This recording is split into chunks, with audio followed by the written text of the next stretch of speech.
You know what time I hated in high school English was when we got finished with a unit or got finished with a book and the teacher said those dreaded words, time to write an essay. Because 9 times out of 10, I didn't really know what to write. I didn't know where to start. I didn't know the process. I didn't know the secret ingredients to make my essay the best essay. But now that I am an English teacher, I think I've finally figured out the 5 essential essay elements that you can use to craft your best writing ever. So let's get started.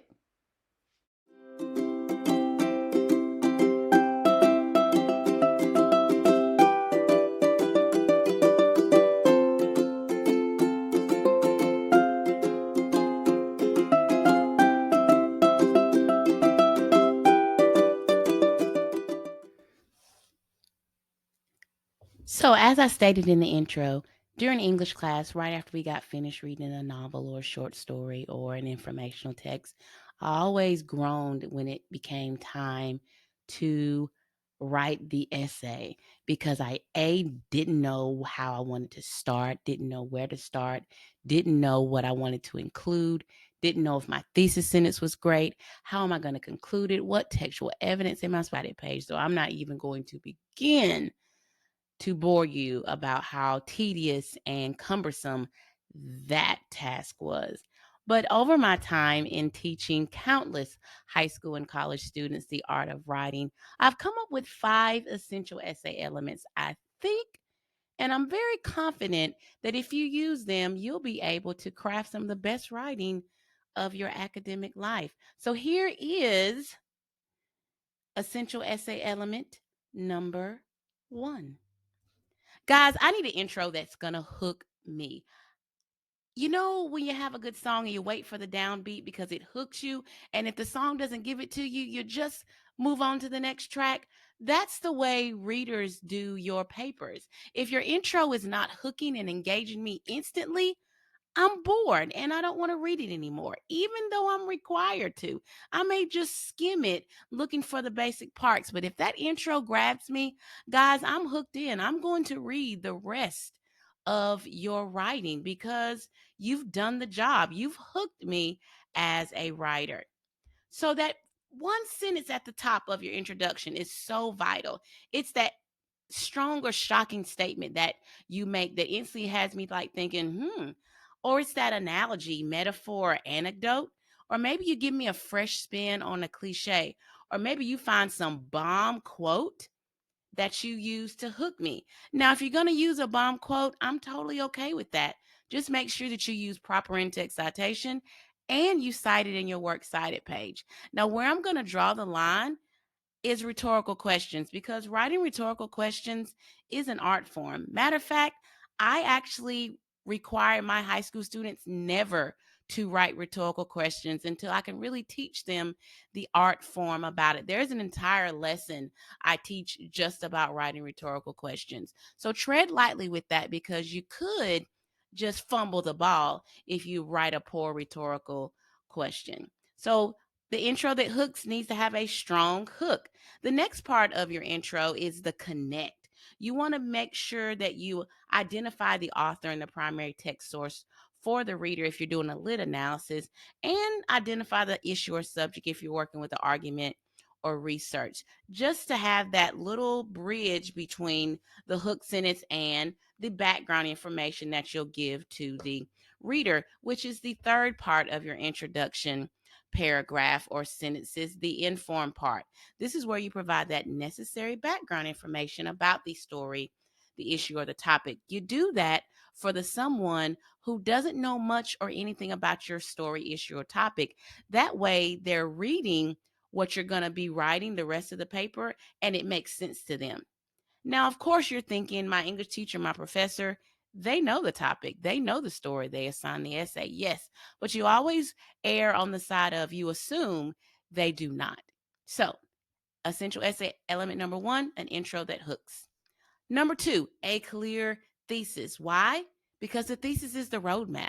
So your thesis is not only the last sentence of the introduction paragraph, but it's also the most clearest and direct you're going to be in the entire essay. So that thesis sentence is so vitally important. And not only must it be clear and direct, guys, it has to be insightful and bold.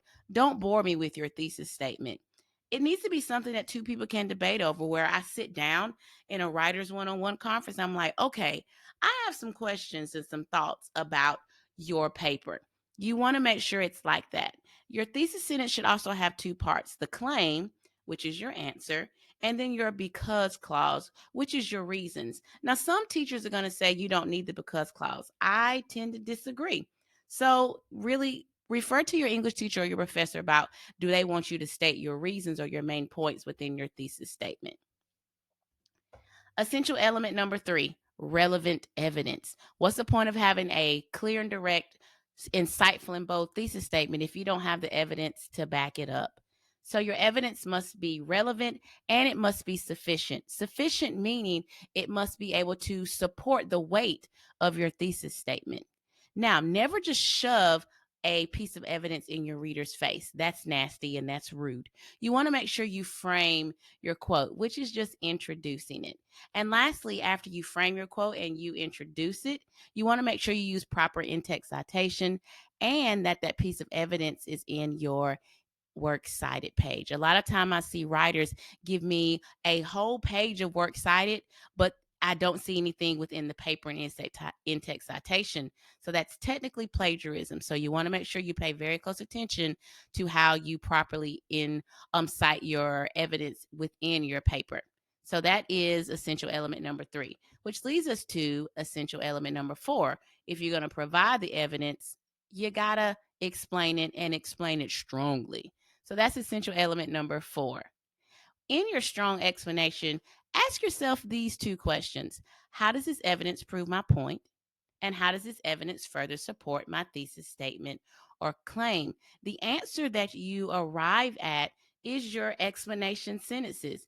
Now, you can also use a few of these sentence starters that I provided here. This shows or this proves based on this evidence. This evidence proves, this evidence suggests. These are excellent sentence starters that you can use. And there's a whole litany of others. I promise you, if you Google explanation sentence starters, you'll get an entire list. Matter of fact, on the free handout that I have in the description box, I give you some. And that leads us to essential essay element number 5, the mic drop conclusion. Now, in the mic drop conclusion, you have 3 parts. The first part is the remix sentence. I don't want you to repeat your thesis statement. Avoid the robot tone. Don't be annoying. Instead, remix your thesis. Now, thanks to Lauren Randazzo, who is like one of my English teacher superheroes, she gives a great remix conclusion sentence starter. When one considers point 1 and point 2 or point 3, it is clear that that is an amazing remix sentence starter. I definitely think you should use that. After you remix your thesis statement, answer the so what. So what just means, so what is what I just read important? And you need to tell me why. Explain the bigger picture for me. Explain why I should care what you think about this information. Why should I care what you think? You want to answer that in the so what. Make sure you give that big overarching picture. And then you finally give that last sentence, which is the mic drop. That's that powerful final statement that leaves the reader satisfied that they read your essay. It leaves them lingering and thinking and pondering about the words they just read that you wrote. Now, if you're having writer's block and you just can't think of that mic drop original sentence, throw a famous quote in there, guys, that connects to your so what sentences. However, if you're going to do that, don't forget to cite in text and works cited. Also, rule of thumb, don't double up. If you use the quote in the intro, in your intro sentences or your intro paragraph, don't be that person and use it again in your conclusion. You can't do that. So that's all I got, guys. I hope you enjoyed this. This was 5 essential essay elements that I really think that if you use them, it will take your writing to a whole nother level. Once again, this is Natty Geek 78. Remember, I am making English lovable for all those who hate English. See you next time. Peace.